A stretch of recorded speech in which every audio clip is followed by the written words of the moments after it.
सबसे पहले तो संविधान दिवस, उसके लिए बहुत बहुत बधाई देना चाहता हूं, मुबारकबाद देना चाहता हूं। जहां आज संविधान दिवस के दिन उत्सव मनाया जा रहा था, सच्चा उत्सव तभी है जब संविधान के रास्ते पर चलें। संविधान के रास्ते पे चलने में ही उत्सव मनाना है। और हम सब समाजवादी लोग हैं, सच्चे समाजवादी, संविधानवादी लोग हैं।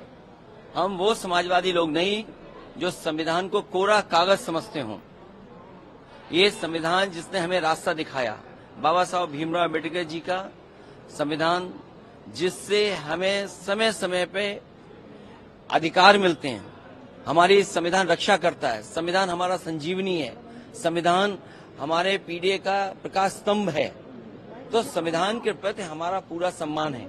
और उस समय उत्सव मनाना, जब संभल में जिस तरह का काम सरकार ने किया है, जाने चली गई हैं, गम के साए में कैसे उत्सव मनाया जा सकता है? जहां जाने चली गई और न्याय नहीं मिल रहा है, तमाम हजारों लोगों को झूठे मुकदमे में फंसाया जा रहा है। वहां के सांसद, वहां के विधायक और उनके पुत्र पर झूठे मुकदमे लगाए रहे हैं। पूरी गलती है तो वो सरकार की है। सर्वे जब एक बार हो चुका था, फिर दोबारा सर्वे क्यों करना? और अगर दोबारा सर्वे भी करना था तो आपस में बैठ करके बातचीत की जा सकती थी। बातचीत कर करके जो बातें रह गई थी उनका दोबारा सर्वे कराया जा सकता था। सर्वे के खिलाफ नहीं थे, लेकिन जिस तरह का सर्वे करते समय जो टीम के पीछे नारे लगा रहे थे, क्या उनके खिलाफ कोई कार्रवाई हुई? क्या सर्वे के साथ और सर्वे टीम के साथ बीजेपी के कार्यकर्ता थे जो भड़का रहे थे?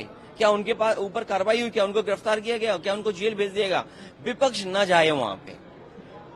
वहां पर जो लोग परेशानी और तकलीफ में हैं, उनकी बात न सुन पाए, इसलिए इंटरनेट बंद है।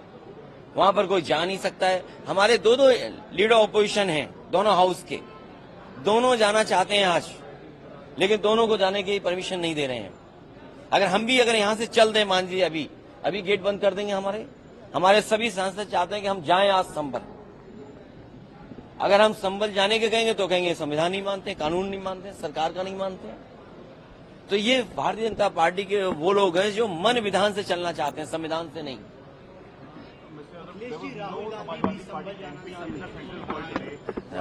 हम उत्सव तब नहीं मना सकते जब उत्तर प्रदेश में वोट लूटा गया हो। हमने देखा कि समाजवादी पार्टी के वोटर्स को वोट नहीं डालने दिया। उनका कहां वोट पड़ पाया? क्या ये संविधान हमें ये रास्ता दिखाता है कि आप वोट छीन सकते हैं किसी का? इलेक्शन कमीशन जो कॉन्स्टिट्यूशनल बॉडी है, जिसको शिकायत की गई, उसके बाद भी क्या कार्रवाई हुई? आप वहां के अधिकारियों की बातचीत करने का तरीका देखिए। वो डरा रहे हैं, धमका रहे हैं आपको, गाली दे रहे हैं आपको। और ये तो अभी वीडियो आए हैं, चुनाव से पहले भी आपने चुनाव के बीच में भी देखा होगा।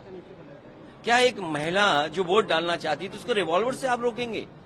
यही संविधान का उत्सव होगा क्या? तो इसीलिए हमारा विरोध है इस बात का। उत्सव तब बन सकता है जब संविधान के सच्चे रास्ते पर चलें। सच्चे समाजवादी ही संविधानवादी हैं। हमारा डेलीगेशन है और लोगों से मिलने के लिए, वहां के लोगों के सामने जो तकलीफ परेशानी है उनसे मिलने हमारा डेलीगेशन जाएगा। सरकार का कहना, अभी डेलीगेशन जाएगा और बाद में मैं भी जाऊंगा। सरकार का कहना कि सरकार और जो मरने वाले लोग हैं, हम सरकार से भी बोलते हैं कि मदद करें उनकी। और अगर सरकार नहीं मदद करती है तो समाजवादी पार्टी ने मदद करने का भी फैसला लिया उन परिवार के लोगों का। अखिलेश जी, सरकार का कहना कि किसी भी सरकारी गोली से किसी की मौत नहीं हुई है, क्या कहेंगे? आप कैसे सरकार की बात मान सकते हैं पुलिस के लोगों की? क्या पुलिस की भाषा हमने नहीं सुनी? क्या कोई इस तरह की गाली गलौज दे सकता है? ऐसे अधिकारियों के खिलाफ कार्रवाई करनी चाहिए। और अगर सच्चे संविधान पे चलने वाले लोग हैं तो ऐसे अधिकारी जो गाली दे रहे थे उनको टर्मिनेट कर देना चाहिए। जो लोग सीधी गोली चला रहे थे वोट न डालने पे, उनके खिलाफ क्या कार्रवाई की सरकार ने? आप लोग कल सांसद को लेकर हम देखिए, मैं उस संबंध में कुछ नहीं कहूंगा। इंडिया गठबंधन की जब बैठक होगी तो सुझाव जरूर दूंगा। सर, क्या पीडीए को व्यापक करने की जरूरत है? उन सीटों पे भी हार हुई है जहां हिंसा नहीं हुआ। पीडीए को बड़ा इसलिए करना जरूरी है कि पीडीए ही आबादी का 90% है। पिछड़े दलित, अल्पसंख्यक, पिछड़े दलित, आदिवासी और आदि आबादी अगर हम कुल मिला लें और पीड़ित दुखी अगड़े भी अगर हम मिला लें तो 90% लोग दुखी हैं सरकार से। धन्यवाद।